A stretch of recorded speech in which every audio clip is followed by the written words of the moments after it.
Hola, hola, buenas tardes. Buenas tardes, doctor. Buenas tardes. ¿Qué tal su fin de semana largo? ¿Cómo les fue?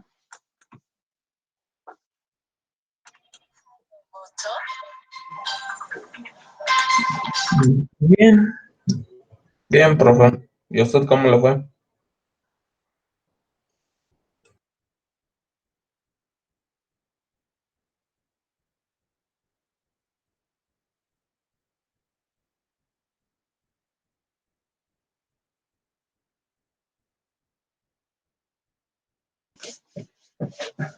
Perdón, es que andaba aquí desconectado en mi todo.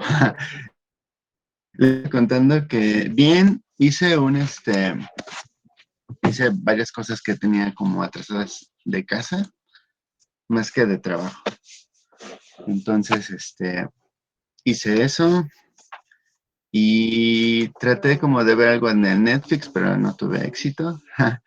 Pero bien, creo que fue diferente, al menos para aprovechar a hacer cosas diferentes. Y digo del Netflix porque no supe si allí estaba buscando bien lo que quería ver. Pero bueno, terminé viendo otras cosas. Descubrí esta serie que me habían dicho que estaba buena de este hospital Nuevo Ámsterdam, algo así se llama. Estaba entretenida. Sí. Ajá. No sé ustedes qué andan viendo en Netflix. O si no les gusta usar el Yo vi eso. Netflix. La Ah, sí, serie que también. dijo, profe. Sí. Ah, Estoy viendo ok. One. Ah, ya. Sí, se me hace interesante de pronto ahí lo que dice. Nada más vi uno, pero me pareció que era diferente a cómo iba la línea del Popular House, ¿se acuerdan? Que era como, fue muy criticado porque era demasiado enérgico y no sé qué tanto. A estas alturas de la vida, yo pensaría que ni siquiera lo dejarían otra vez porque ya ven que es como muy, muy violento, ¿no? Y ya ven que la sensibilidad a la violencia ahora es muy diferente a como era antes. Y totalmente diferente al ese Grey's Anatomy, ¿no? Que no lo he visto mucho, pero no me gusta porque me parece que es como muchas historias personales de los protagonistas, ¿no? Más que de los casos. Pero bueno, al menos, como les decía, ¿no? Hacer cosas diferentes. Bien, sé que a las 2 van a unirse a la reunión, ¿no? Que les invitaron para la reunión informativa, esto que van a tener para los elección de ciclos y todo, a ver si ya les avisan y nos avisan cuándo va a ser la presentación de los ciclos de especialización, porque se acuerdan que esto es algo que se tiene que programar y les permite de cierta manera tener información orientativa sobre los contenidos y las actividades en el ciclo, ¿no? Entonces, a ver qué les comentan. Bueno, pues vamos a acabar de integrar los temas de ansiedad y depresión, teniendo presente ahora algunos aspectos más orientados hacia el diagnóstico, y que es particularmente hoy el contenido de la presentación. Entonces, me gustaría saber si el equipo que expone hoy está listo. Sí, profe. Entonces, pues si ustedes quisieran ya irse instalando y de esta manera para que ustedes me indiquen si ya pueden, ya quieren empezar, pues lo hacemos, ¿no? Para ir aprovechando ya el tiempo y que pues ya estamos prácticamente todos, ¿no? Sí, profe. Muy bien. Pues adelante. Y como ya no me deja avanzar, pues no puedo generar y poner todos los datos de promoción, y interés mensual y todo eso ya no lo puedo ver. ¿Ya se puede ver? Ya se puede ver la presentación. Buenas tardes, compañeros. Nosotros somos el primer equipo. Nosotros les vamos a hablar un poco acerca de ansiedad y depresión. Y el equipo está conformado por mi compañera Vanessa Vidales, José Gómez, servidor Jesús, y mi compañero Francisco Daniel. Siguiente, Dani, profe.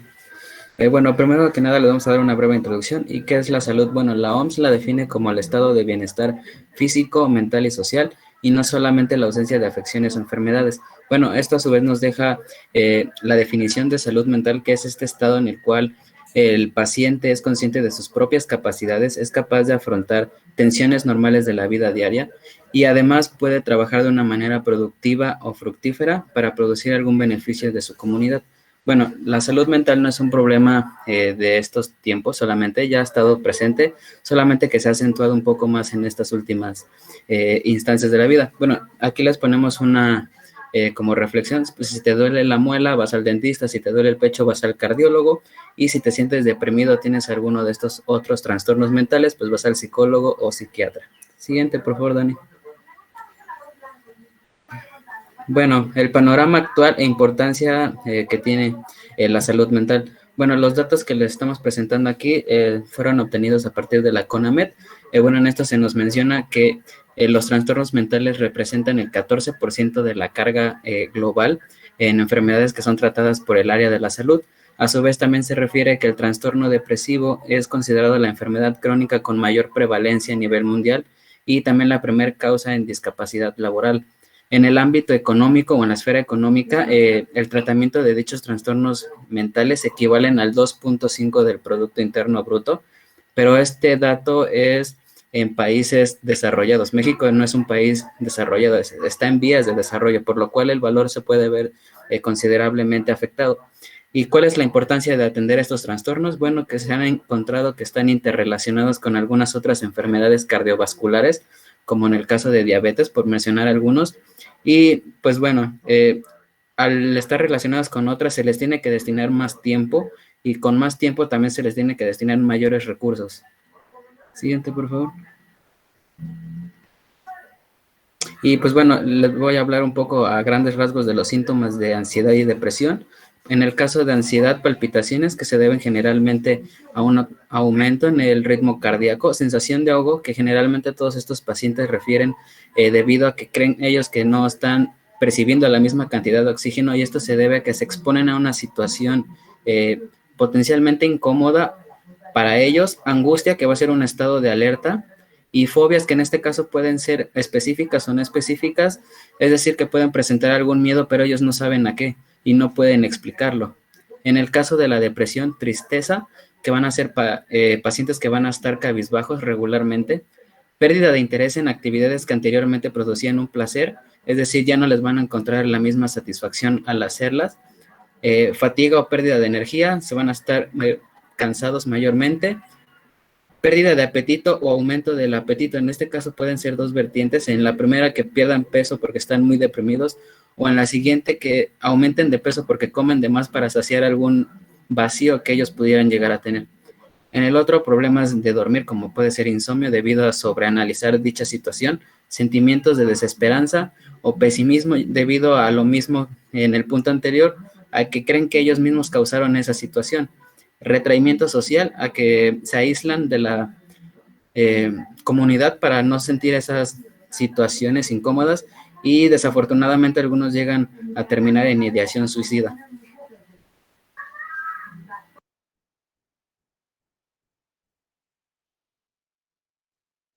Siguiente, Dani.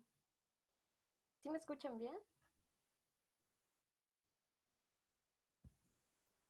Bajito, pero te escucho. Ahora, ¿me escuchan un poco mejor? Se escucha, ya se escucha mejor. Ok, para poder comprender esta parte, tenemos que hablar un poco sobre las bases neurobiológicas, en donde describiremos principalmente las estructuras anatómicas y un poco acerca de los mecanismos químicos involucrados. Como pueden observar en este esquema, los principales componentes se encuentran en la amígdala, que se encarga no solo de coordinar, sino también de regular todas aquellas reacciones de alarma involucradas dentro de la ansiedad. Su función estaría mediada por aquellos receptores noradrenérgicos, benzodiazepínicos, etc. En segundo lugar, tenemos el locus ceruleus, que está asociado a la producción y secreción de norepinefrina, y su acción estaría regulada por receptores benzodiazepínicos y serotoninérgicos. En tercer lugar, tenemos los núcleos de Rafe, que están asociados a la producción de serotonina. Otras importantes estructuras es el hipocampo, el cual tiene conexiones con estructuras límbicas y también con áreas sensoriales corticales. Asimismo, tenemos el hipotálamo, que está involucrado en la activación simpática y de la liberación neuroendocrina y neuropéptida ante el estrés. Posteriormente, a nivel cortical, tenemos la sustancia gris y la corteza orbitofrontal, la cual juega un rol bastante importante para poder interpretar todos aquellos eventos emocionalmente significativos, además de tener nuestro tálamo que funciona canalizando todos aquellos estímulos ambientales a toda la corteza. Siguiente diapositiva, por favor.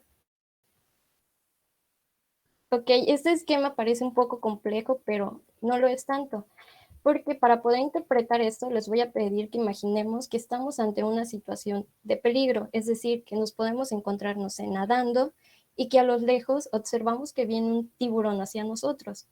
Este mecanismo lo que va a desencadenar es que nuestro estímulo sensorial de amenaza corre a través de nuestro tálamo anterior hasta el núcleo lateral de la amígdala y luego es transferido al núcleo central de nuestra amígdala.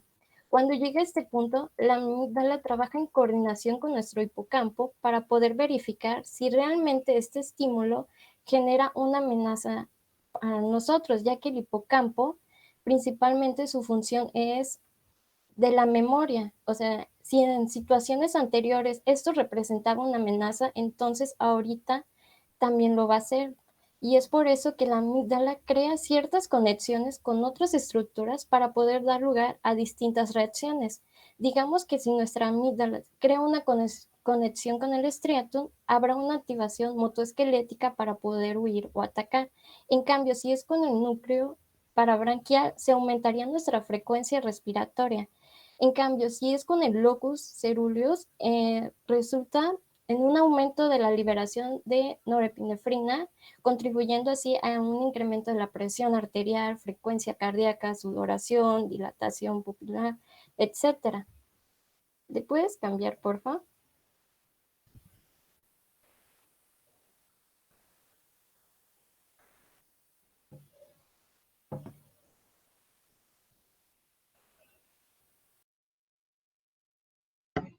Ajá, bueno, este cuadro clínico son algunas manifestaciones que les mencionó mi compañero Raimundo y se repiten, o sea, son la sudoración, los temblores, la sensación de ahogo, son en general, pero en la siguiente diapositiva, Daniel, por favor. Verán que, como lo habíamos dicho, y nos lo había dicho el profe, hay diferentes tipos de trastorno de ansiedad. Lo voy a decir como un poquito rápido por el tiempo, pero igual si tienen alguna duda, lo podemos resolver en preguntas. Estos son los tipos de trastorno de ansiedad de acuerdo al DSM de 5 de la Asociación de Psicología. En la más común o las más comunes es el trastorno de ansiedad generalizada y otros trastornos de ansiedad específicos. Y se los puse aquí porque estos trastornos van a variar de síntomas, pueden variar de individuo, pueden variar por edad, pueden variar por sexo e incluso por causa. Por ejemplo, en el trastorno por separación es cuando llegas a tener alguna pérdida o tienes que separar de alguna persona que fue importante para ti.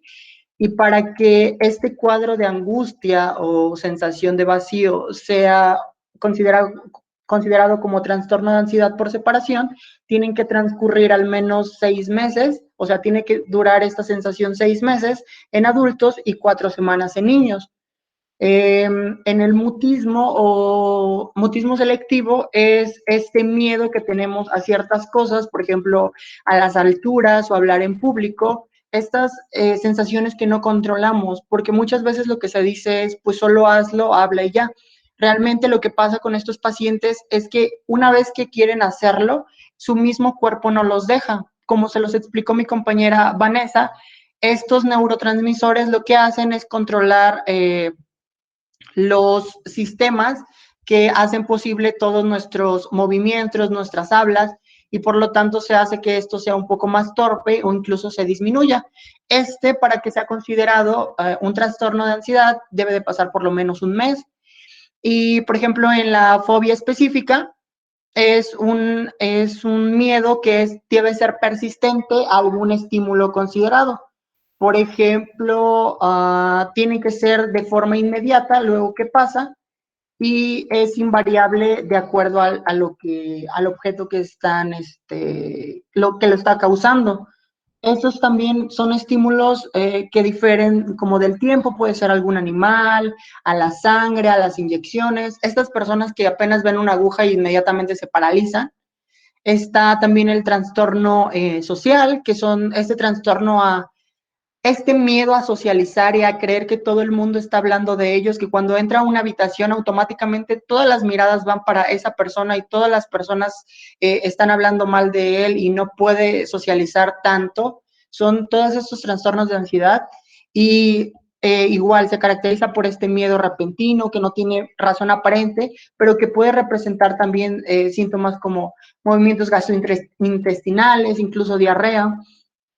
El trastorno de angustia, que es trastorno donde hay miedo a todo básicamente y es recurrente, o sea, tienes episodios uno tras otro, tras otro, tras otro, y difiere mucho, por ejemplo, es uno de los trastornos de ansiedad donde más difiere en el sexo.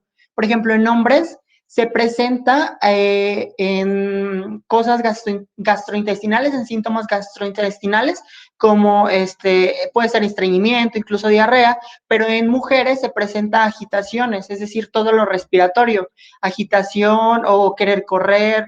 Y esto lo han intentado explicar como por distintas vertientes. Unos lo han explicado como la sensibilidad de los receptores beta-adrenérgicos y por otro lado se ha tratado de explicar con la progesterona, la hormona en el ciclo menstrual de las mujeres, ya que se ha visto que es más común en este lapso de tiempo. Sin embargo, todavía no se tienen como las bases suficientes para correlacionarlos. Se dice que es debido a que la progesterona actúa a nivel de GABA y esto produce este síntoma o agudiza este síntoma. También pues está la agorafobia y que es este trastorno que se caracteriza por el miedo y la ansiedad que van pues como a situaciones pues básicamente pues a movimientos, como a transportarse en algún transporte público, en el metro, o sea, estas situaciones donde se ven expuestas por mucha gente y que no controlan básicamente, porque no controlan si el camión va a chocar, si va muy rápido, si va muy despacio, y todo esto les causa ansiedad. Y bueno, el más común que les dije, el trastorno de ansiedad generalizado, que es este trastorno donde hay crisis repentinas, no hay un tiempo fijo, algunos lo dicen que es lo que se puede considerar como a 6 meses o no, pero la realidad es que se ha visto que hay pacientes que lo llegan a tener desde un inicio y que a pesar de que no dure 6 meses, sí hay indicios de que se tiene. Está el trastorno de ansiedad por enfermedad, que es después de haber contraído alguna enfermedad, este miedo constante pues a morir o a contraer alguna otra enfermedad, este miedo repentino y exagerado. Están otros miedos como el trastorno en niños, trastornos de ansiedad que son como más específicos, como el TOC, y puede ser como la causa de algunas otras afecciones. Y bueno, están los no especificados, que estos pueden ser por alguna interacción en medicamentos, creo que más adelante se les explica, y estos son por algún, como lo dice su nombre, por alguna interacción con algún medicamento y llega a causar este tipo de trastorno. Siguiente, Daniel. Dale. Y bueno, para el diagnóstico lo primero que se hace es, o lo primero que se recomienda es escuchar al paciente. Que llegue el paciente y es importante que diga la descripción de todos sus síntomas. No se logra siempre porque no sé si han visto que en estos sitios, bueno, en el IMSS específicamente, cuando van a consulta, los señores, más los adultos que llegan, doctor, me duele la espalda, me duele esto, me duele el otro, y el doctor ya le está haciendo la receta antes de revisar o pasar alguna otra cosa. Entonces, esto es importante escuchar, preguntar qué tiempo tiene con estos síntomas, ver la evolución de todo esto, evaluar, realizar un examen mental. En los exámenes mentales se recomienda que sean exámenes ya predeterminados en guías de práctica clínica y que sean de acuerdo al trastorno sospechado del paciente. Explorar, hacer un examen médico, físico y fisiológico, es decir, ver que si tiene diarrea o si tiene alguna afección como dolor de pecho, que le duela la parte del pecho izquierdo, que se canse mucho al correr, no sea por alguna otra causa, que no tenga alguna infección bacteriana, o sea, que no tenga una causa aparente y por lo tanto sí se le puede atribuir a la ansiedad.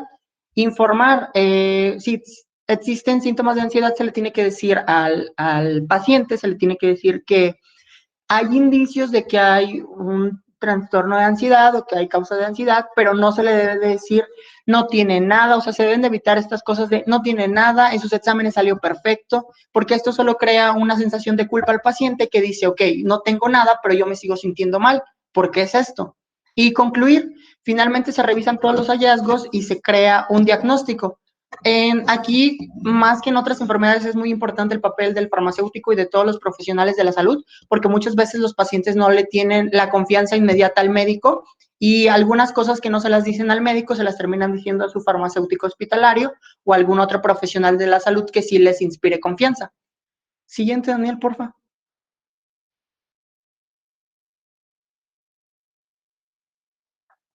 Y bueno, dicho todo esto y aterrizado, se puede decir que cuando tienes un síndrome general de ansiedad, puedes decir si, o sea, vas como respondiendo preguntas, ¿no? Por ejemplo, ¿es crónico? Si la respuesta es sí, pues la siguiente pregunta te lleva, ¿hay síntomas depresivos? Si la respuesta es no, pues vas. ¿Hay síntomas obsesivos compulsivos? Si la respuesta es sí, pues te lleva a un trastorno obsesivo compulsivo. Si la respuesta es no, pues ya buscas. Hay temores irracionales a evitar determinadas situaciones.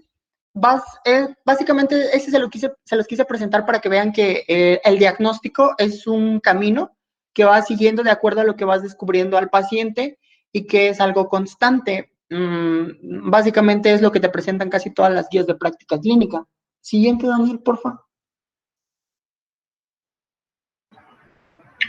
Bueno, para el caso del tratamiento, la terapia conjuntiva conductual va a ser el tratamiento para la ansiedad generalmente. ¿Cuándo se va a recurrir a un tratamiento farmacológico? Se va a recurrir cuando se va a utilizar como una herramienta para ayudar a la terapia. Los fármacos de primera línea que se van a utilizar para tratar la ansiedad van a ser los inhibidores selectivos de recaptura de serotonina o los inhibidores de recaptura selectivos de noradrenalina. En los de serotonina encontramos a la sertralina con una dosis inicial de 25 miligramos al día, citalopram con 10 miligramos, es citalopram con 5 miligramos y para paroxetina con 10 miligramos. Estas dosis se pueden ir incrementando gradualmente si es que el paciente lo requiere.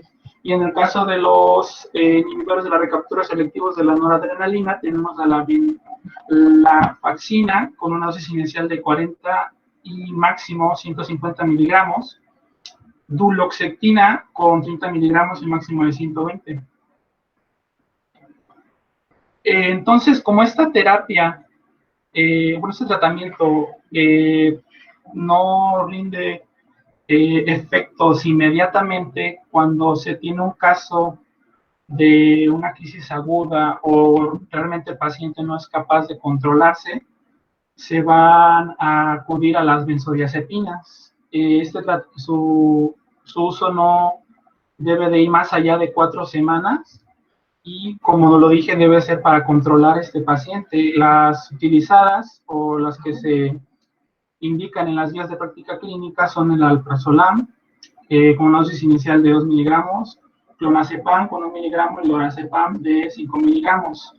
Es importante saber que las benzodiazepinas no deben de pasarse de estas 4 semanas porque pueden provocar en el paciente una tolerancia y lo que siempre se va a evitar sea una dependencia, una adicción a estos medicamentos. También se menciona el uso de la pregabalina, un anticonvulsionante que tiene una eficacia para la prevención de la ansiedad, y los tricíclicos, como la imipramina, en este caso no se recomiendan como una primera opción porque en algunos pacientes tienen una pobre tolerancia y hay una posibilidad de efectos adversos de un riesgo mayor. Mencionando estos efectos, comúnmente resequedad, una constipación,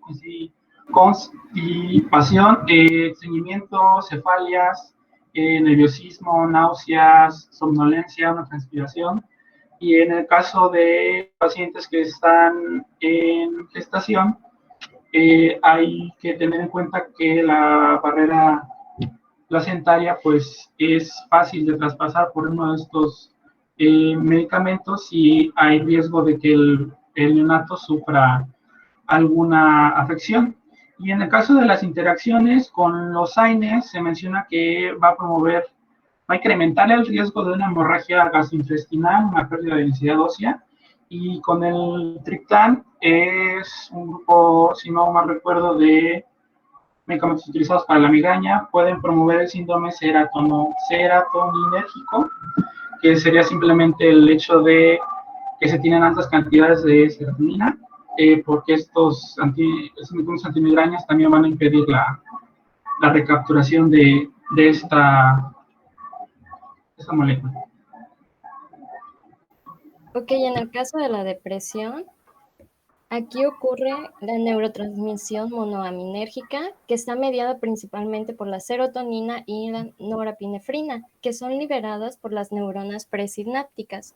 La serotonina se sintetiza, como ven, a partir del triptófano, con el primer paso en la ruta sintética catalizada por la enzima triptófano hidroxilasa, y en cambio la norepinefrina se sintetiza a partir de la tirosina, con el primer paso catalizado por la enzima tirosina hidroxilasa. Ambos transmisores de monoamina se almacenan en vesículas en la neurona presináptica y luego se liberan en la hendidura sináptica, afectando de este modo a las neuronas presinápticas y postsinápticas. Cuando ocurre un menor número de la acción sináptica de los neurotransmisores, es por medio de la recaptura a través de los transportadores específicos de serotonina y norepinefrina y el control de la liberación mediada por los autorreceptores presinápticos conocidos como 5-HT1A y 5-HT1B para la serotonina, y en cambio para la norepinefrina serían los autorreceptores alfa-2 noradrenérgicos. Y también tendríamos el caso de la monoaminoxidasa, también conocida como MAO, que cataboliza a las monoaminas presinápticas y por lo tanto regula indirectamente el contenido vesicular. ¿Le puedes cambiar, Dani, por favor?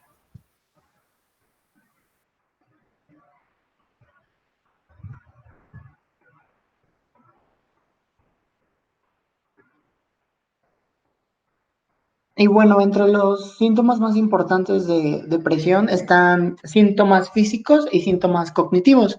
En los síntomas físicos que pueden presentar los pacientes es la fatiga, la falta de energía, la alteración del apetito, hipofagia, alteraciones del sueño, insomnio, alteración del peso corporal. Y en los síntomas cognitivos puede haber irritabilidad, distracción, ansiedad, disfunción laboral, social y familiar, ideas de muerte, ideas de culpa, ideas suicidas e intentos suicidas. ¿Le puedes dar la siguiente, Dani, por favor? Aquí es importante decir que las depresiones, cuando son diagnosticadas, normalmente las clasifican como de dos tipos, que es la funcional y la clínica. La funcional es que la persona puede estar deprimida, pero puede seguir haciendo sus cosas, o sea, hace sus actividades cotidianas.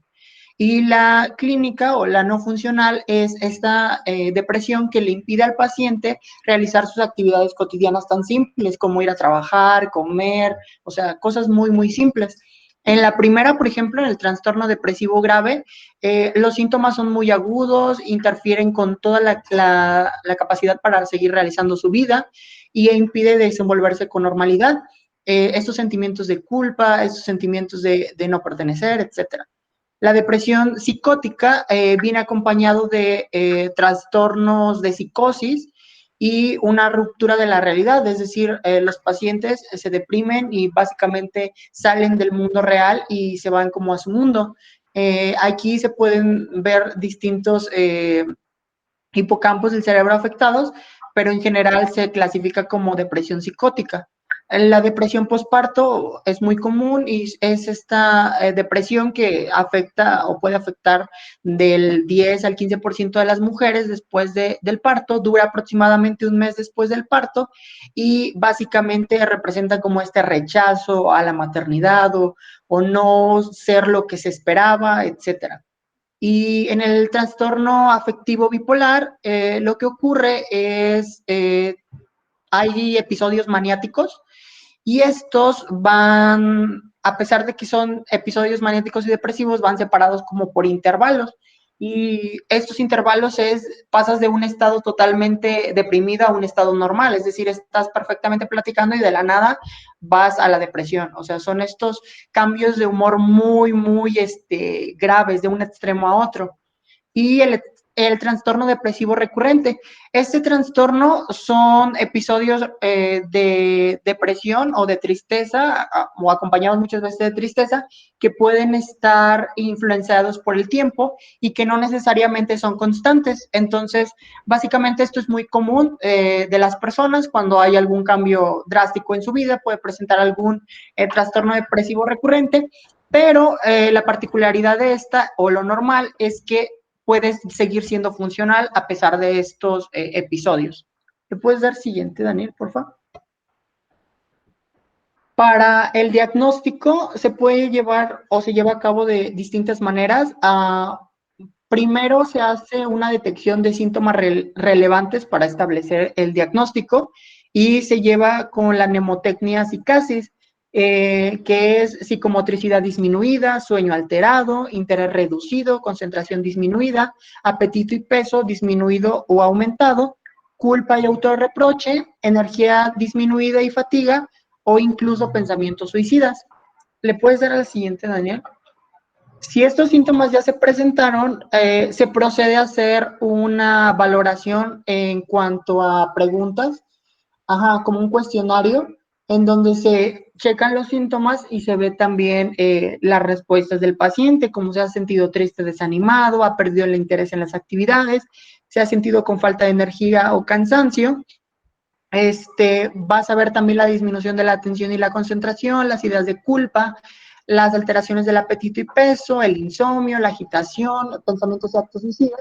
Normalmente estos pacientes lo que más reflejan en atención primaria es: doctor, estoy cansado, necesito vitaminas. Tengo sueño todo el día, es que no descanso, es que no duermo bien. O sea, son como muy común. Y aquí es importantísimo decir que en estadísticas, las personas que van a atención primaria, 1 de cada 10 personas puede presentar algún trastorno de ansiedad y 2 de cada 10 personas puede presentar o estar presentando algún cuadro de depresión. Entonces, por eso es muy importante tener todo esto en cuenta. ¿Le puedes dar la siguiente, Daniel, por favor?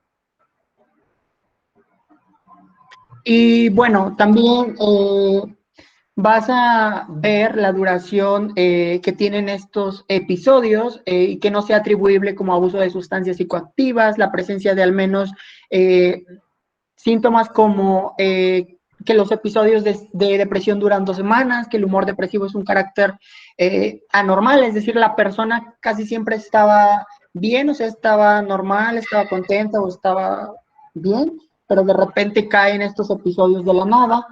Y bueno, vas verificando como los distintos síntomas de forma tal que vas sumando tus resultados y vas viendo lo que te va arrojando. Le das al siguiente, Daniel, por favor. Cuando llegas a la conclusión de que ya el paciente tiene algún tipo de depresión, lo importante aquí es clasificarla. Es decir, si va a ser depresión leve, que hay presencia de 2 o 3 síntomas de los criterios que les mostré, del criterio B, la persona puede mantener sus actividades cotidianas, y es lo que les decía la depresión normal, no normal, sino la depresión que no impide que la persona continúe con sus actividades. Las moderadas, que están presentes al menos 2 síntomas del criterio B, y esto suma, y del criterio C, hasta sumar al menos 6 síntomas, y la persona probablemente tenga dificultades para mantener sus actividades cotidianas, y la grave, que deben de estar presentes los 3 síntomas del criterio B y los síntomas del criterio C, con un mínimo de 8 síntomas, y las personas que presentan estos síntomas, pues están básicamente sin poder realizar sus actividades cotidianamente. De aquí es importante porque se desprende la ayuda que van a tener, tanto si se va a dar paso como un tratamiento psicológico, o se va a tener un tratamiento psiquiátrico con un tratamiento farmacológico. Depende de la gravedad de la depresión y de lo que se ve en el paciente. También es importante tener en cuenta que hay vertientes muy ilógicas de profesionales de la salud, por ejemplo, psicólogos, que no aceptan que la depresión se debe de tratar también con fármacos, y que creen que solo con terapia normal, conductual, psicológica, puedes alcanzar las metas de disminución de la depresión. Siguiente, Daniel, por favor. Bueno, para el tratamiento de la depresión, también se va a utilizar la terapia cognitiva conductual y se va a acompañar con tratamiento de antidepresivos. Se va a utilizar sin importar el nivel de la depresión que tenga el paciente, y realmente ningún antidepresivo ha mostrado ser superior a otros, al menos esto lo indica la guía de práctica clínica. Va a depender mucho de cómo, cuál es la respuesta del paciente. El tratamiento se inicia con inhibidores selectivos de la recaptura de la serotonina, y aquí se tienen que igualmente esperar de 2 a 6 semanas para que se tenga una respuesta a cualquier tipo de fármaco antidepresivo que se está utilizando, y ya que estos episodios pueden durar de 6 a 12 meses en tratarse, y por lo cual debe de hacerse un seguimiento de ese tratamiento por lo menos de 1 año, porque pueden volver a aparecer estos episodios. Y bueno, aquí pueden ver en esta tabla cuáles son los medicamentos utilizados. Para primera línea, los selectivos de recaptación de serotonina. Aquí puedo mostrarles de una mejor manera cuál es la dosis terapéutica de cada uno de ellos. También mencionan la venlafaxina, e incluso también el anfebutamona y la reboxetina. Y en este caso ya aparecen los tricíclicos, la amitriptilina, y imipramina. Y en este caso, los efectos que se van a obtener pueden ser sedación, insomnio, cefaleas, resequedad, náuseas y estreñimiento, igual que la presión de fatiga. Y en las interacciones, como le mencioné antes, también por el uso de los inhibidores de recaptación de serotonina, con los AINES pueden incrementar el riesgo de hemorragia gastrointestinal, y también puede aparecer el síndrome de ansiedad crónico.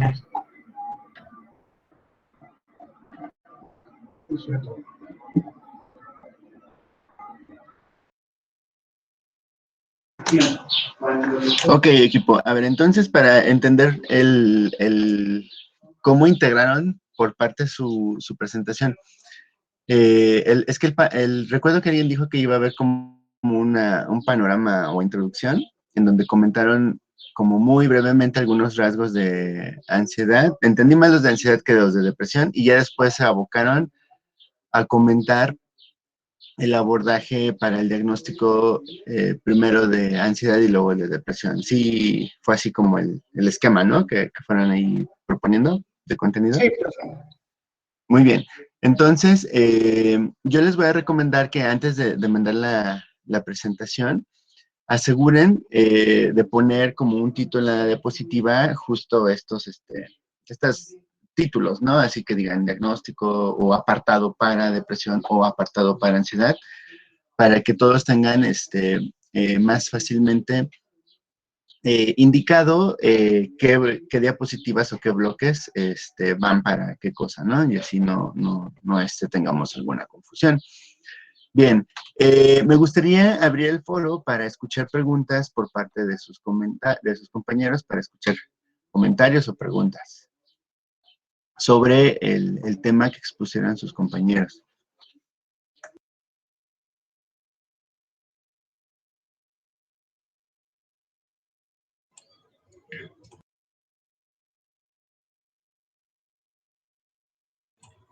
¿Cuál sería el rasgo más representativo de la diferencia entre ansiedad y depresión?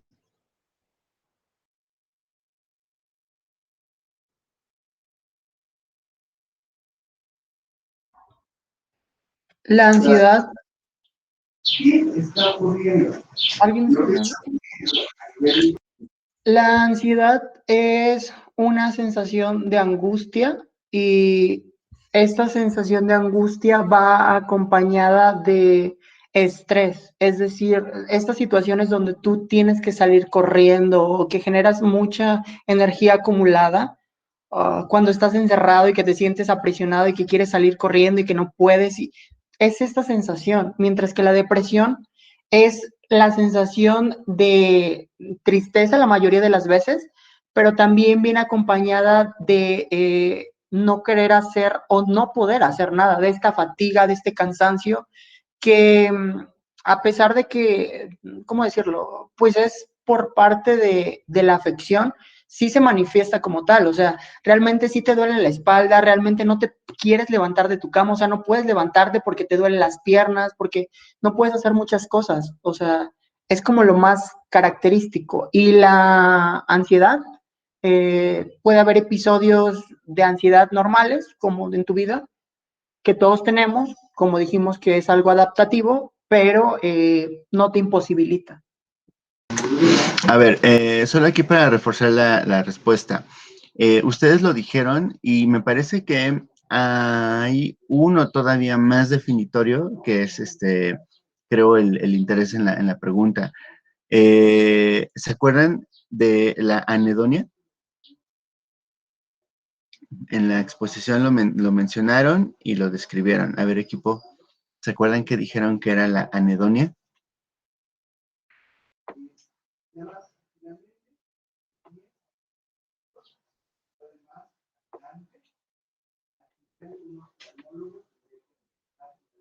Era lo relacionado a la, perdón por el ruido, era lo relacionado a no sentir esa motivación, Es como la pérdida de interés, ¿no?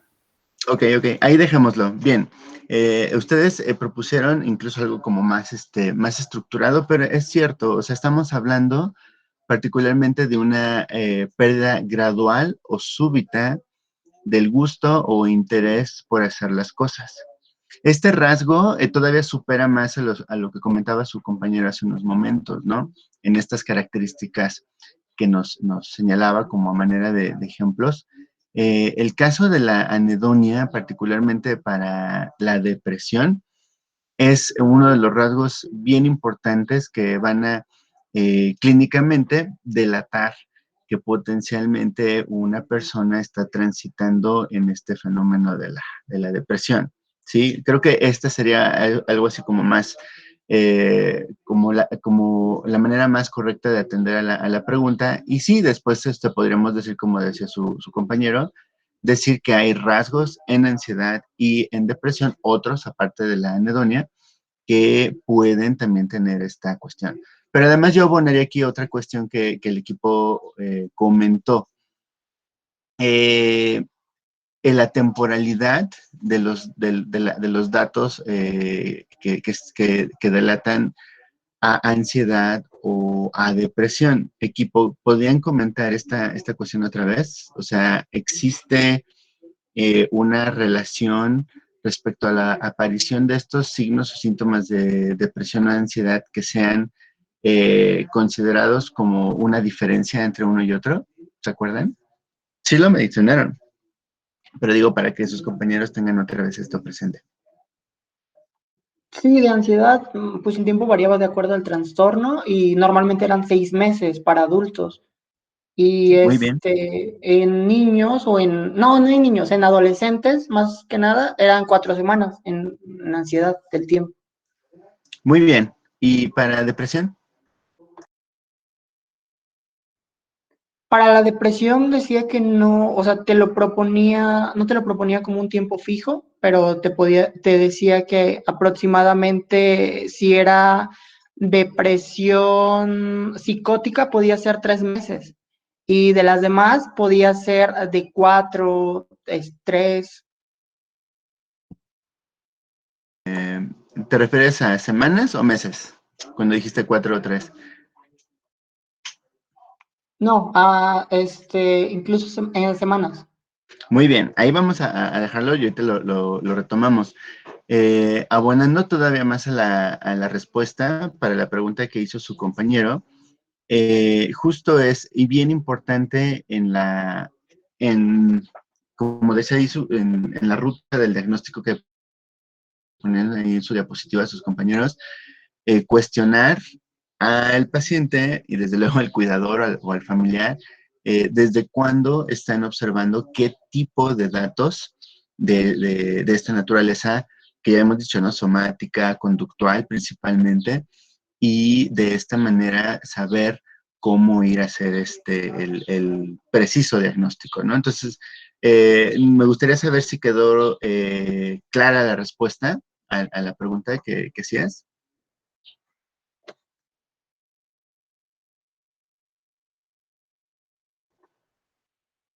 Bueno, creo que sí, ¿verdad?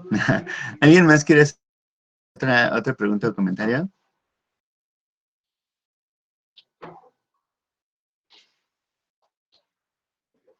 Yo quisiera proponer una para todos. Considerando la información que nos presentaron, ¿qué tan difícil va a ser hacer el diagnóstico de depresión o de ansiedad? ¿Cuál es su impresión ahora? Ya hemos comentado, digamos, algunos fundamentos que ayudan a responder el mecanismo de acción del medicamento. Hoy arrancaron sus compañeros indicándonos más el refuerzo fisiopatológico, o sea, de dónde van a provenir las señales eléctricas y de los neurotransmisores, ¿no? O sea, hablamos prácticamente de varias regiones del sistema nervioso central y pues yo creo que esta cuestión es bien importante tenerla presente. Pero, ¿qué tan complicado ahora se vuelve, considerando todo esto, el diagnóstico de la depresión o de la ansiedad? ¿Alguien quisiera comentarlo? Digo, aparte del equipo.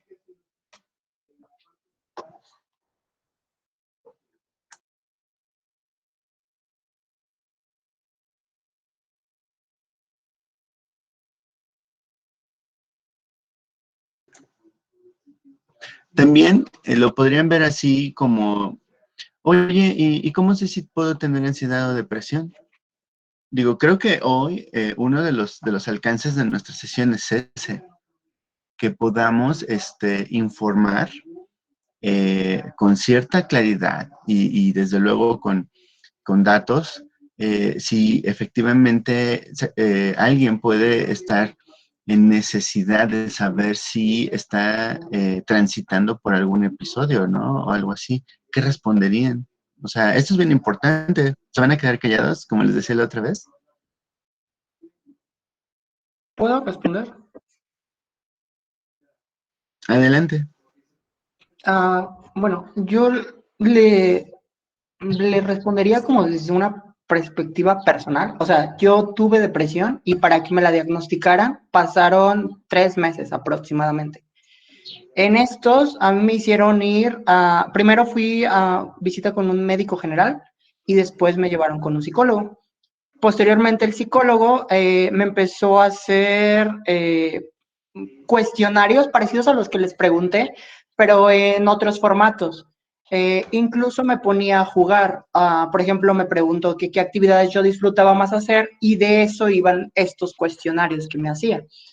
Llegó el punto en que me dijo, es que tú no presentas interés por nada. Dice, y cosas tan simples como que a ti te gustaba dibujar, te gustaban hacer ciertas cosas, tú no lo estás presentando. Y ya posteriormente me canalizaron con un psiquiatra y ya el psiquiatra fue el que me dio el diagnóstico y el tratamiento farmacológico. Y a lo que voy es que sí es difícil hacer el diagnóstico. O sea, nosotros se los presentamos como lo marcan las guías y como se debe, como se debe hacer realmente. Pero son estos síntomas muy particulares y esta sintomatología, estos síntomas somáticos, generalmente las personas tienden a asociarlo como a dolencias y a atacarlos con medicamentos de libre venta, ¿no? Si me duele la cabeza o me duele la espalda, voy y me tomo algo para el dolor, me tomo un paracetamol. Entonces llega un punto en el que están tan disfrazados los síntomas que el diagnóstico se vuelve muy complejo y muy tardado. Muy bien, o hay datos clínicos que de pronto pueden confundirse con otras cuestiones como estrés, como un mal día, etcétera, ¿no? Entonces, yo aquí quisiera que ustedes pudieran, digo aquí a todo el grupo, tener presente que el hecho de que algunas de estas condiciones podrían ser algo así como típicamente el día a día de alguien, no es una situación que debe de tender a normalizarse. Sí, o sea, no es correcto experimentar ese tipo de datos clínicos y asumir que a lo mejor por mi edad o porque estudio la licenciatura en farmacia, etcétera, es algo que típicamente puede ser normal, ¿no? ¿Hay alguna otra pregunta para sus compañeros? Audiencia, manifiéstese por favor, tengan la gentileza de decir si sí o si no, siquiera. No, por mi parte no. Gracias. Bueno, con respecto a lo que menciona también no,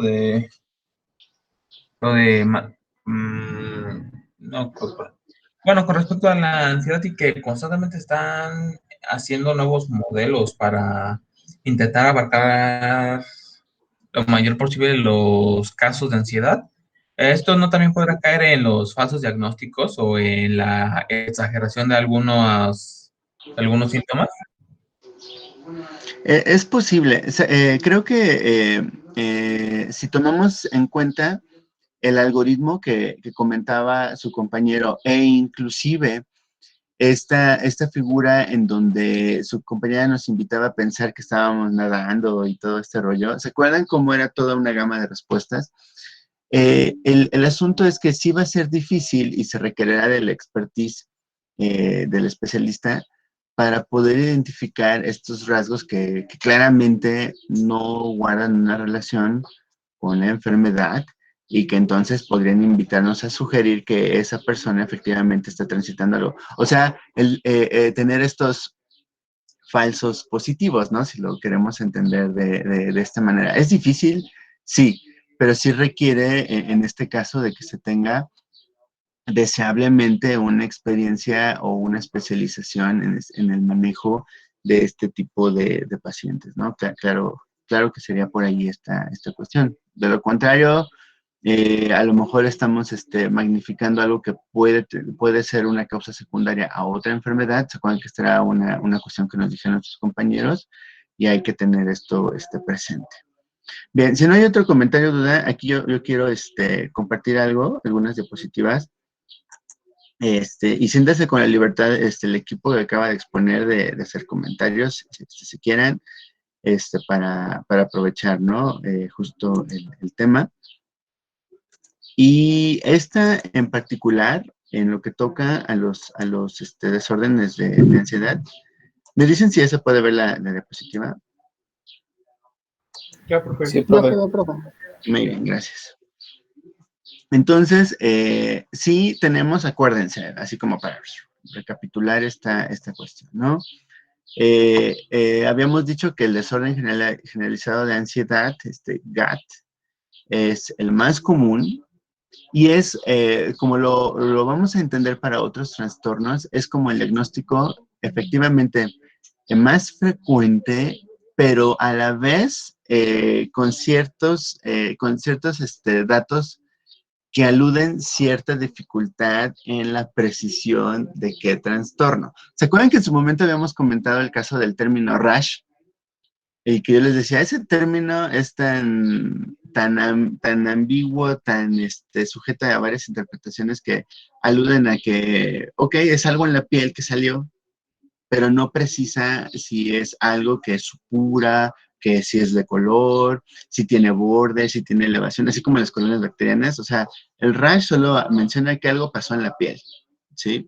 El desorden generalizado de ansiedad lamentablemente va a indicarnos, digo lamentablemente, que hay un desorden que guarda relación con la ansiedad, pero no precisa la causa.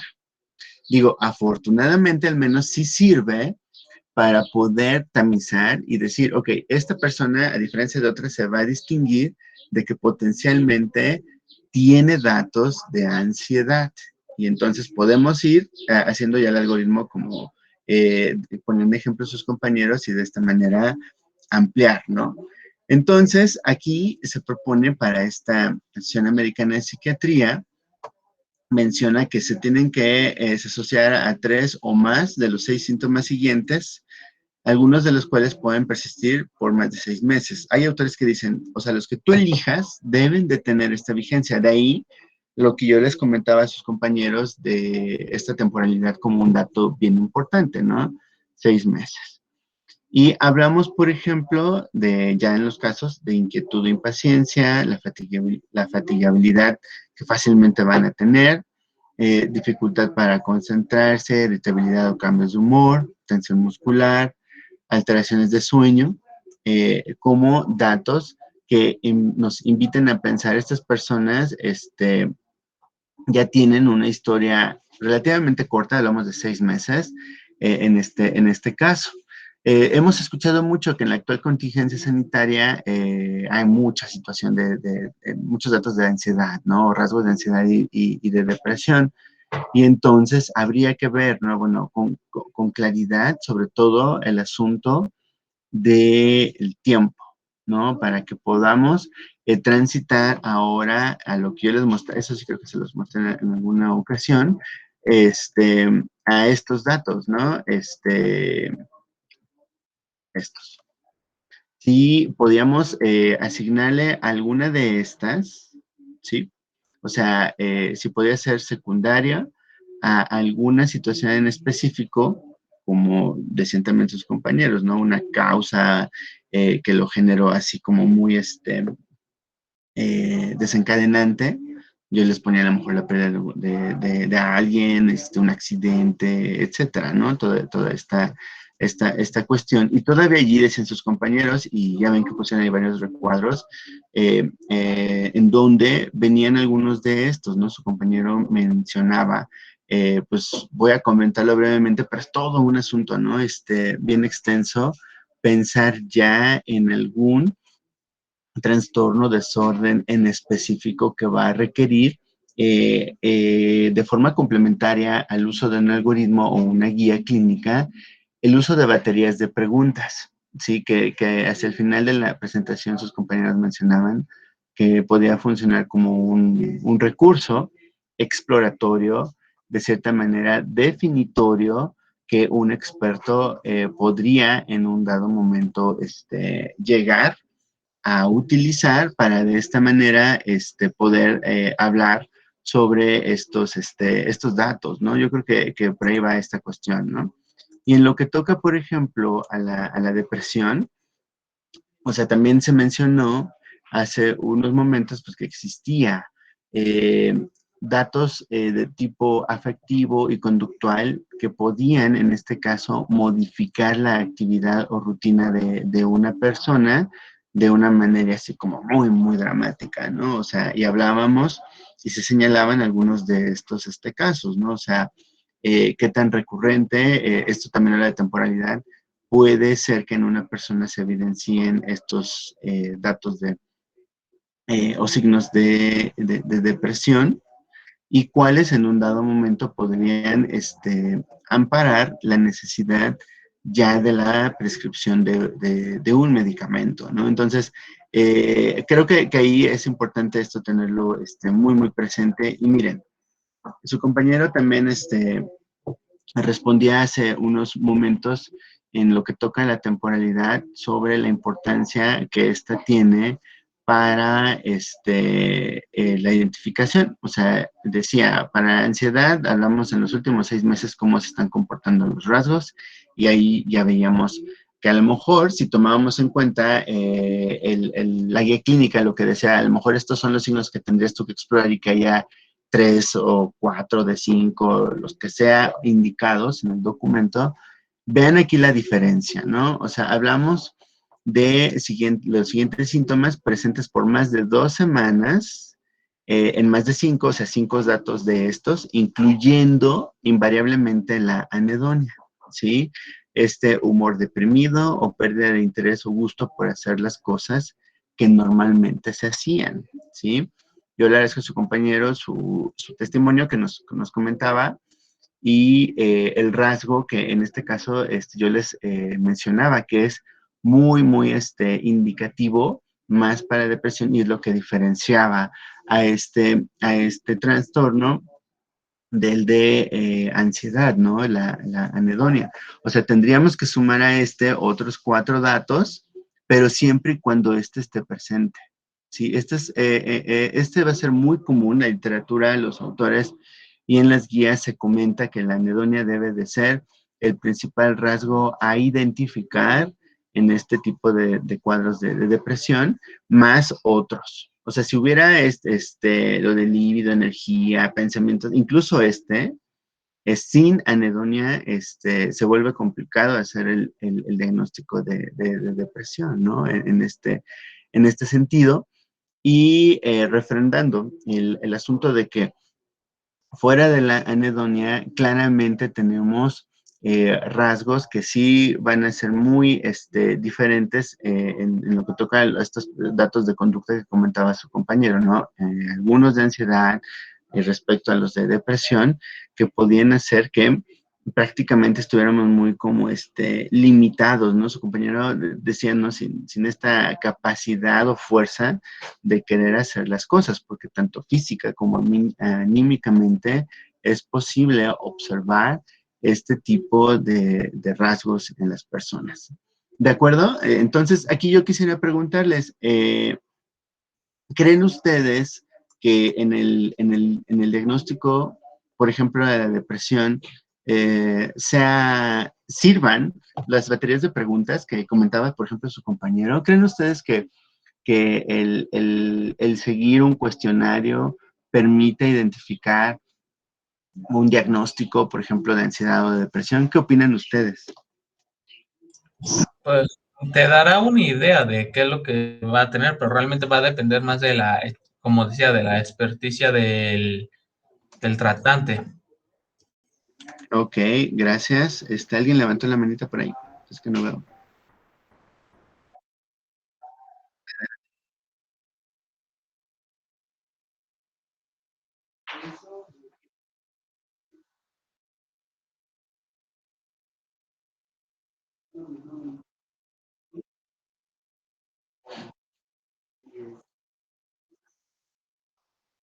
Muy bien.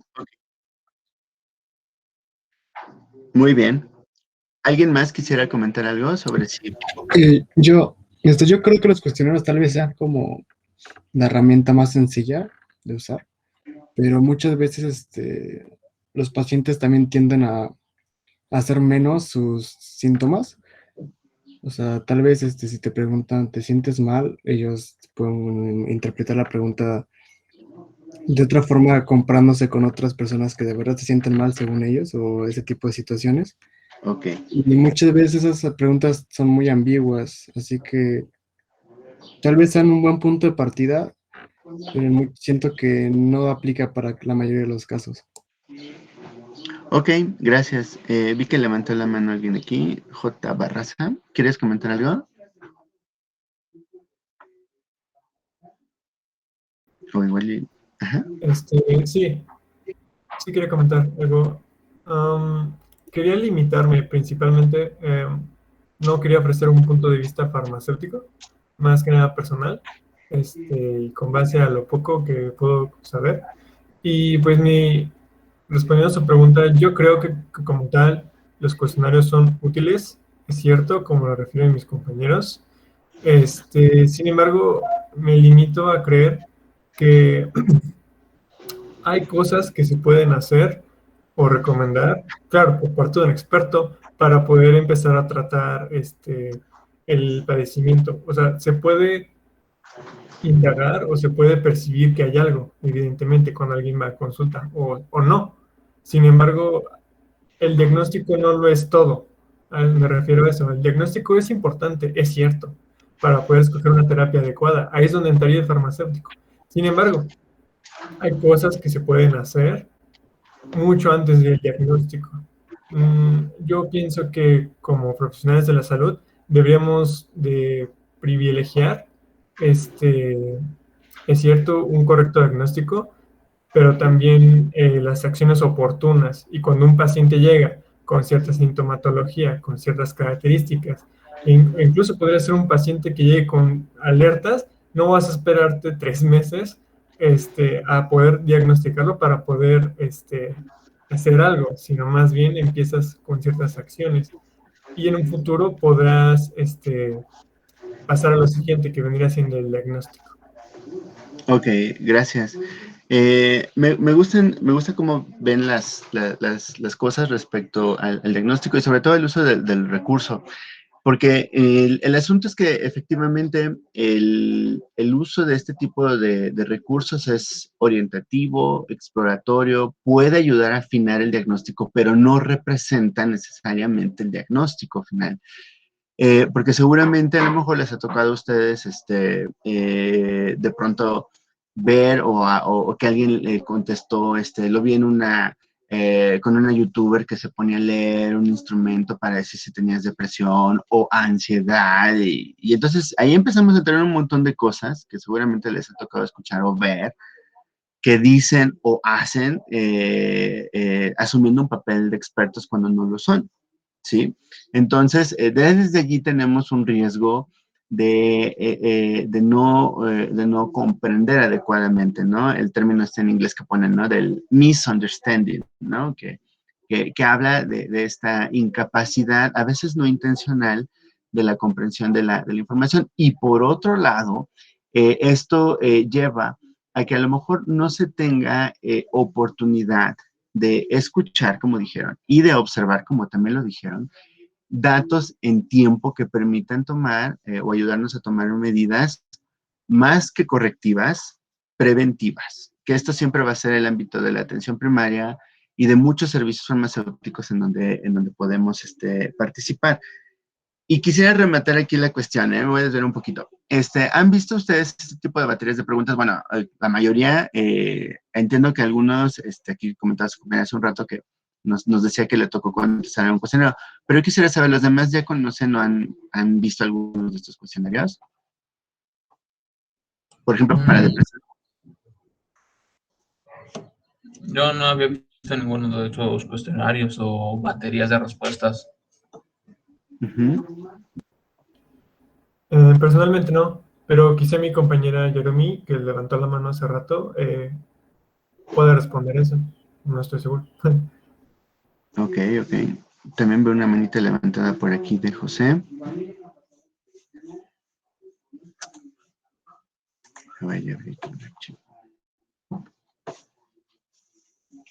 Miren, este es un instrumento a manera de ejemplo.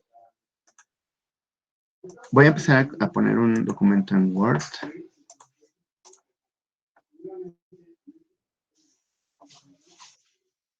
¿Me dicen si ya lo pueden ver? Ya también. Ok, bueno, lo que tengo que decir así como lo que vemos luego en nuestras redes, ¿no? El disclaimer o el aviso así como de cuestión, ¿no? O sea, este cuestionario tiene a lo mejor ahorita para propósitos de nuestra clase, solo propósitos académicos, ¿no?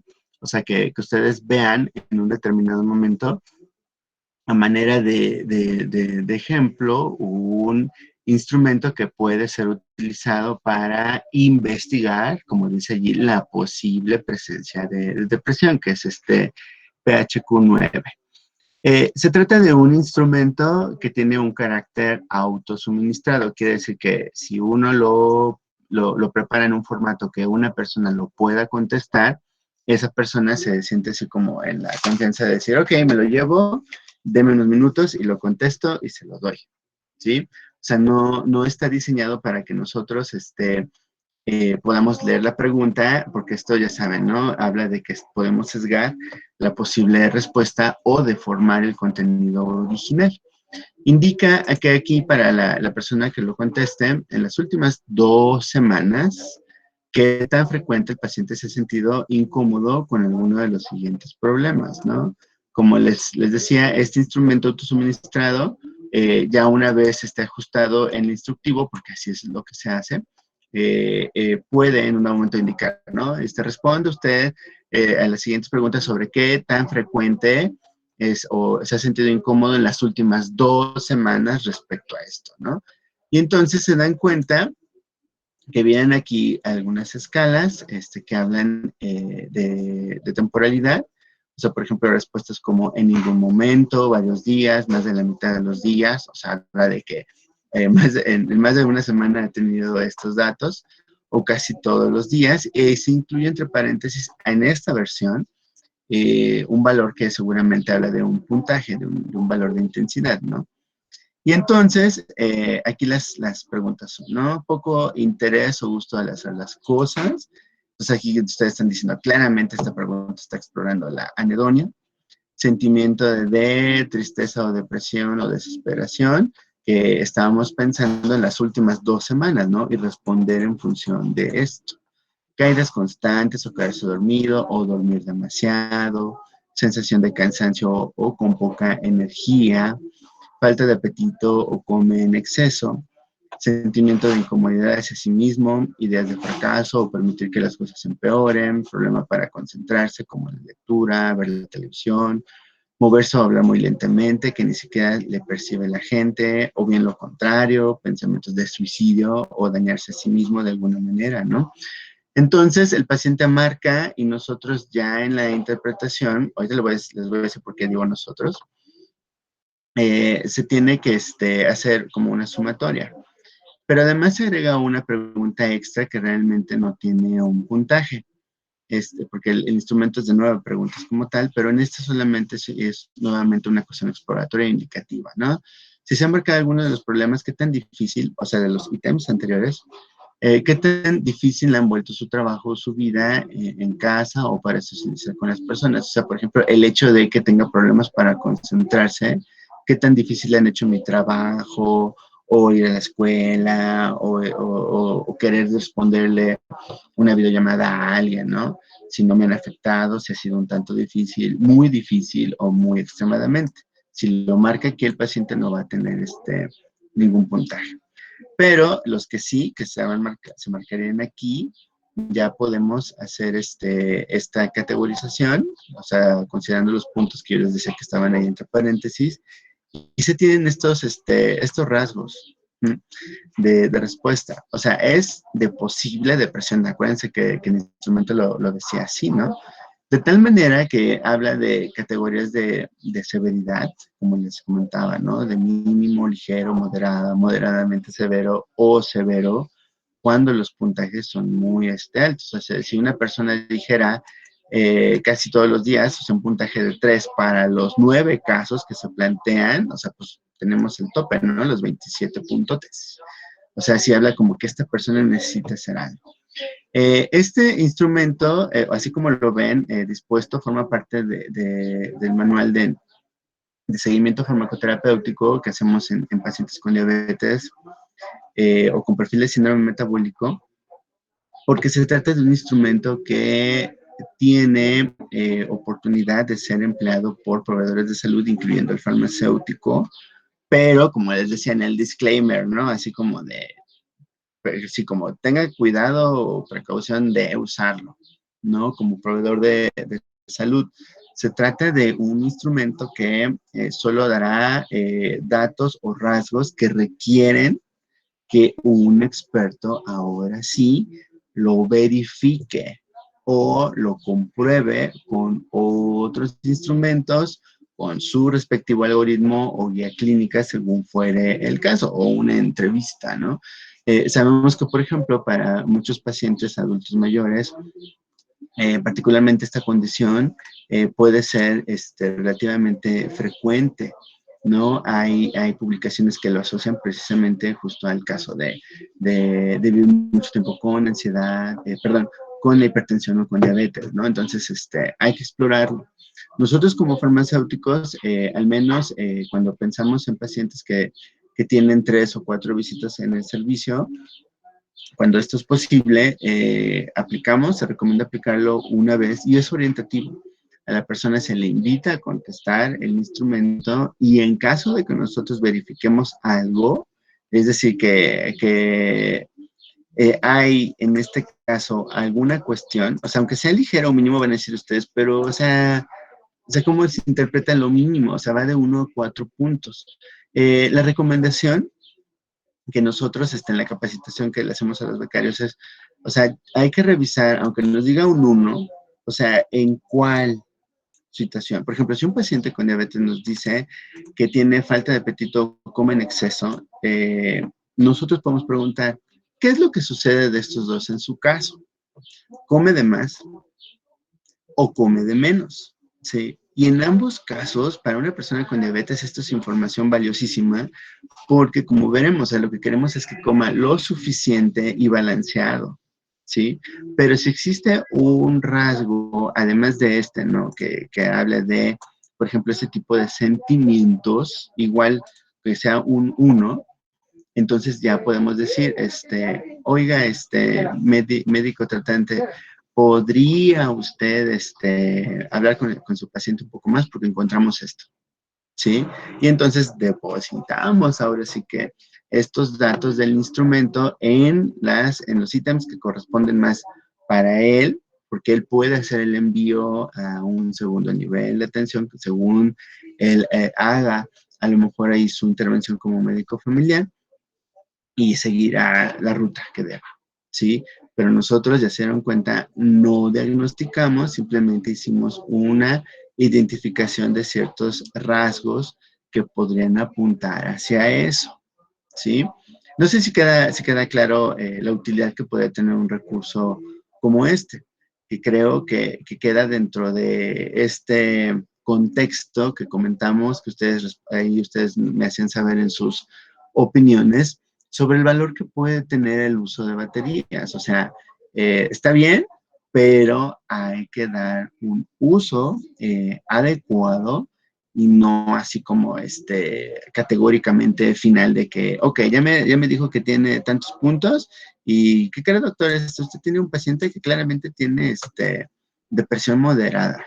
A decir, ¿viste qué le pasa? No es farmacéutico, o sea, ¿por qué está llegando a ese tipo de conclusión? Sí, ¿tiene algún comentario o pregunta sobre esto? ¿Qué les parece? Creo que estos están mejor hechos que la mayoría que te encuentras en internet, porque regularmente, al menos yo he visto que no indican, por ejemplo, las 2 semanas, o en el caso de las opciones, ponen nada más, nunca, rara vez, casi siempre y siempre. Creo que la manera de ponerlo varios días o la mitad de los días es, bueno, al menos yo lo puedo interpretar de una manera mejor y puedo dar una respuesta más concreta. Ok. A diferencia que con nosotros. Ok. ¿Alguien más quisiera comentar algo?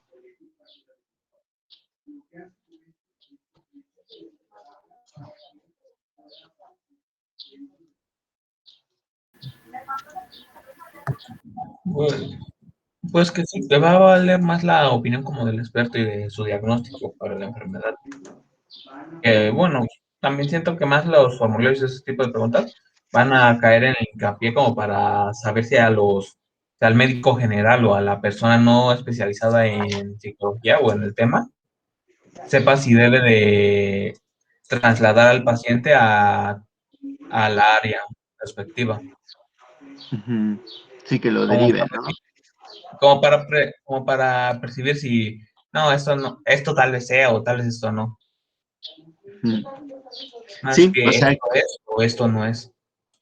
que es presuntivo, ¿no? En este caso, sobre todo porque pues, nosotros somos muy respetuosos en el ámbito clínico de la experiencia que otros profesionales tienen y que se refiere en las propias guías de que se trata de idealmente un abordaje integral. O sea, deberían de participar varios perfiles profesionales, pero pues ya sabemos que existen ciertas limitantes para ese tipo de práctica, ¿no? Y pues bueno, aquí solo terminaré de decir que de pronto cuando tenemos este tipo de consultas, ¿no?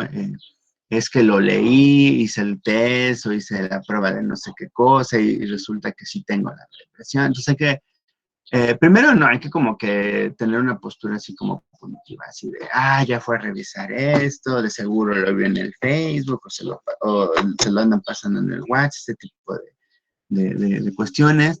O sea, es más bien así como, primero reconocer que una persona tiene interés por algo, ¿no? O sea, si lo hizo, es porque se percibió a lo mejor en cierta necesidad de querer identificar algo que probablemente le esté preocupando, ¿no? Y entonces aquí nosotros es más bien como la postura de, oh, qué interesante, ¿y por qué lo hizo?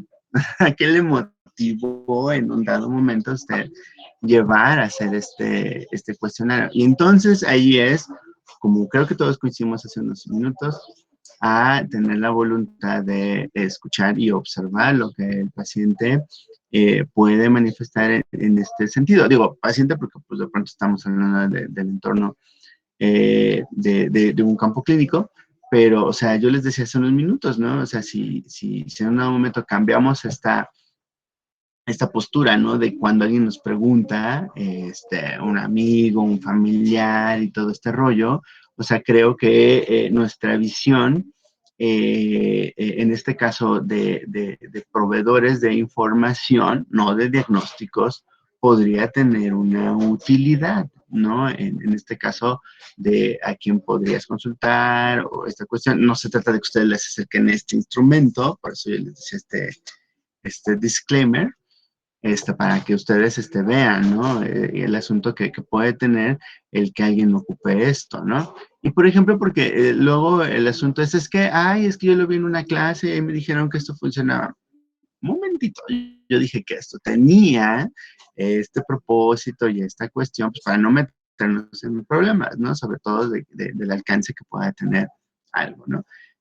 Sobre este tipo de recursos, que hay un montón, o sea, para este tipo de cuestiones, y sería, como lo decíamos hace unos momentos, como lo primerito que podríamos en un dado momento considerar utilizar para aquellos casos en donde eh, identifiquemos ciertos, yo les digo, rasgos, o bien que podamos establecer una potencial colaboración con algún equipo integrante del equipo de salud y de esta manera ver hacia dónde ir, ¿no? Ya para constituirse y en la presentación que sus compañeros referían justo a este grupo que alcanzamos a comentar algunos rasgos del mecanismo de acción que podían tener y que se trata de estos inhibidores de la recaptura de serotonina, ¿no? Que tienen esta especialización hacia este sistema de recaptura y de esta manera pues favorecían el que hubiera disponibilidad en este espacio de la hendidura sináptica, mayor serotonina, ¿no? En esta lógica, ¿no? La fluoxetina, serotonina y paroxetina que estaban allí comentadas y que en este caso habría que verificar nuevamente cómo hacer el monitoreo ideal, yo diría como ejemplo más específico la provisión del seguimiento farmacoterapéutico, pues para que se pueda ir monitorizando claramente y puntualmente cómo va a evolucionar el paciente, la dosificación, si no está haciendo alguna cuestión inadecuada con el uso del medicamento, qué tanto va a transitar con algunos de los efectos secundarios, algunos de estos rasgos, ¿no? De irritabilidad, por ejemplo, la inquietud o nerviosismo, podrían ser así parte de los primeros, de esta cascada serotoninérgica que yo les decía que podían tener algunos pacientes y era reversible, pero que si seguían incrementándose y que modificaran incluso la capacidad de movimiento y todo, entonces hablábamos ya más bien punto de entrar a este síndrome serotoninérgico, ¿no? A esta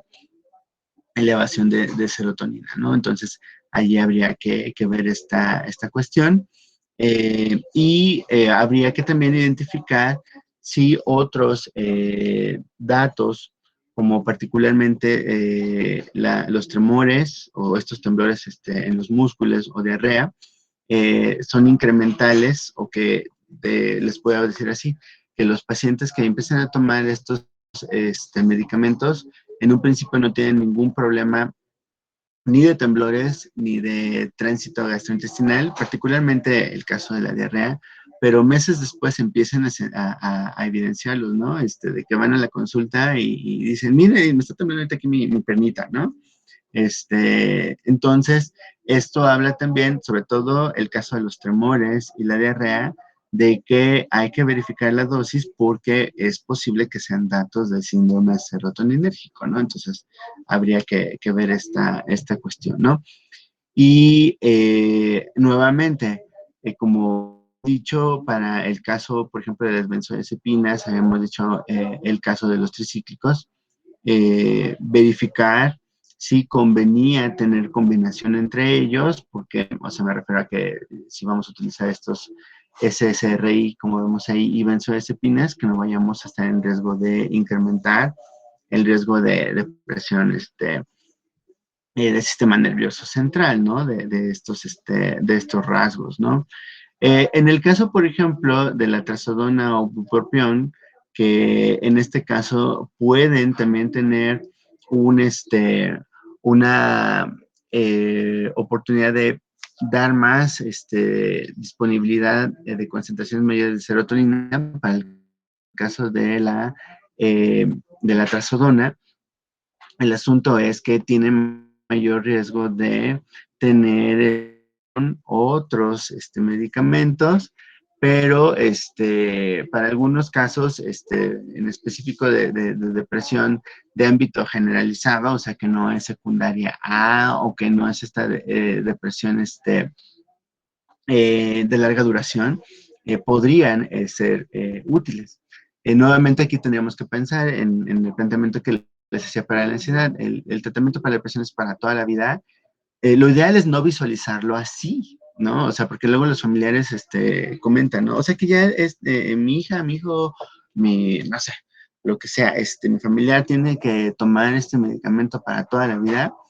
No, pero, o sea, de entrada, lo ideal es que no lo visualicemos así, o sea, tenemos que responder al paciente, esperemos que no, porque queremos que haya una reintegración a sus capacidades afectivas, a la forma en que se relaciona su familiar, empieza a socializar, a hablar.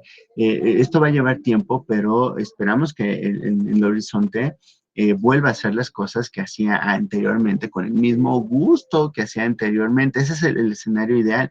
Y es muy real, ¿eh? O sea, hay muchos casos en donde esto puede suceder. Sobre todo, como decían en sus comentarios hace unos momentos, se hace un diagnóstico oportuno o se atienden en tiempo este tipo de rasgos, ¿no? O sea, no sería adecuado pensar en que el asunto es que pues, para toda la vida, a menos que sea algo así súper combinado o que pueda poner en peligro la vida del paciente. Ahí de plano no podemos decir si va a ser poco o mucho tiempo, ¿no? En este caso. El bupropión, más que inhibir la recaptura de serotonina, va por, en este caso, el habilitar receptores más bien de tipo adrenérgico, porque se acuerdan que también habíamos dicho que había algunos agentes que podían no solamente enfocarse en serotonina, sino retomar el caso de la adrenalina, ¿no? Y ahí tenemos esta cuestión. Entonces, yo creo que aquí para ir cerrando esta parte, que nos extendimos, creo que fue interesante hacerlo, el asunto es atender cuál va a ser la ruta a seguir para el diagnóstico. Van a decir esto, pues ya vimos que es complicado y pues cómo le vamos a hacer ya cuando estemos a lo mejor haciendo alguna práctica al servicio social o trabajando, ¿no?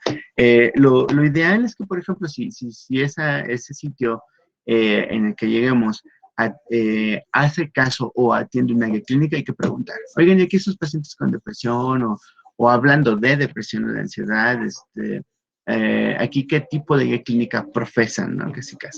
Entonces, es abocarnos a eso y sumarnos a la operatividad que sigue, ¿no? Ah, mira, pues aquí nosotros seguimos la guía clínica del IMSS, seguimos la guía clínica de la Sociedad Mexicana de Psiquiatría, y entonces revisarla y anticipar qué ruta van a seguir y por lo tanto, cuáles son los grupos farmacológicos que se contemplan. Y la otra es del cuadro básico medicamentos, el sitio en el que estoy, de cuáles tiene posibilidad de accesar, ¿no? En la clínica. Entonces ahí tenemos como oportunidad de visualizar. Muy bien, pues hasta aquí le vamos a dejar. No sé si tengan alguna pregunta o comentario. Y si no, pues ya nos vemos el próximo jueves. Yo sí tengo una pregunta rápida. Sí. Hace tiempo estaba investigando sobre los antidepresivos y algunos entre sus advertencias o riesgos te dicen que algunos antidepresivos aumentan el riesgo de suicidio, pero no entiendo por qué.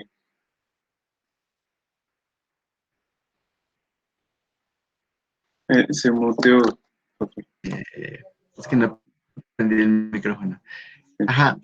Algunos tienen esta advertencia porque particularmente por el tipo de neurotransmisor que se pueda en un dado momento de empezar a antagonizar o a favorecer su agonismo o efecto, acuérdense que cuando el paciente por alguna cuestión a veces intencionada suspende el tratamiento abrupto, que esa es la principal razón de pronto de ese tipo de situaciones, es de que empieza a liberar o receptor o enzima y entonces empieza a darse todo el rush, ¿no? O este flujo adrenérgico, serotoninérgico, dopaminérgico, el que corresponda, que a veces puede llevar a exacerbar algunos síntomas.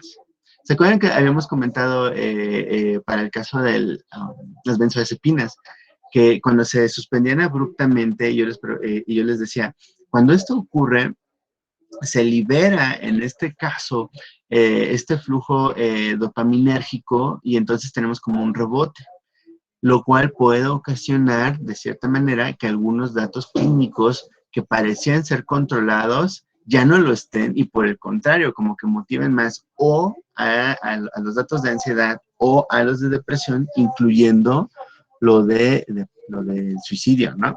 O de exacerbar la intensidad de la depresión. Suena raro, ¿no? Porque entonces serían como efectos así como que, uy, pues que, pues no que para eso sirven, ¿no? O sea, son como, les llaman efectos paradójicos, ¿no? O sea, no deberían de ocurrir, pero pueden tener esa asociación. ¿Sí queda claro? Sí, gracias. Ok. Muy bien. Bueno, pues entonces, que tengan una buena reunión al rato y nos vemos el jueves. Gracias, doctor. Hasta luego. Hasta luego.